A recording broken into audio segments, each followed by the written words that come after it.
আসসালামু আলাইকুম প্রিয় শিক্ষার্থীরা। এসএসসি ২০২৫ সালের প্রিয় শিক্ষার্থী, তোমাদের কিছু সুসংবাদ রয়েছে।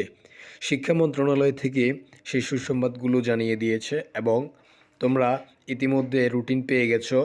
তোমাদের রুটিন প্রকাশ করেছে শিক্ষা মন্ত্রণালয় এবং অলরেডি তোমরা রুটিনটি হাতে পেয়েছো।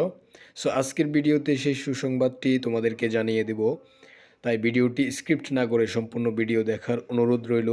তো পড়াশোনা ও প্রবৃত্তির সঠিক সংবাদ পেতে চ্যানেলটি সাবস্ক্রাইব করে সাথেই থাকবে। চলো সেই সুসংবাদটি জেনে আসি। আমরা খুব সহজেই তোমাদেরকে সেই সুসংবাদটি জানিয়ে দেব ইনশাআল্লাহ। তাছাড়া অলরেডি তোমাদের পরীক্ষার তারিখ ঘোষণা করেছে শিক্ষা মন্ত্রণালয়। আশা করছি সকলে এখন পরীক্ষার প্রিপারেশন নিচ্ছ, কারণ তোমাদের সামনে এসএসসি পরীক্ষা। আর যদি এখনও প্রিপারেশন নিচ্ছ না, তাহলে এখন থেকে তোমরা প্রিপারেশন নেওয়া শুরু করো, কারণ তোমাদের সামনে বড় একটি চ্যালেঞ্জ রয়েছে।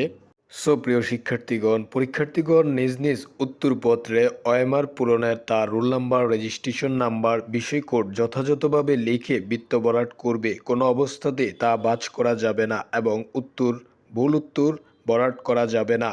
সৃজনশীল, বহুনির্বাচনী এবং ব্যবহারিক অংশে শিক্ষার্থীকে পৃথকভাবে পাশ করতে হবে। একটি ফেল করলে তার সম্পূর্ণ সাবজেক্ট ফেল আসবে, তাই সতর্ক থাকো।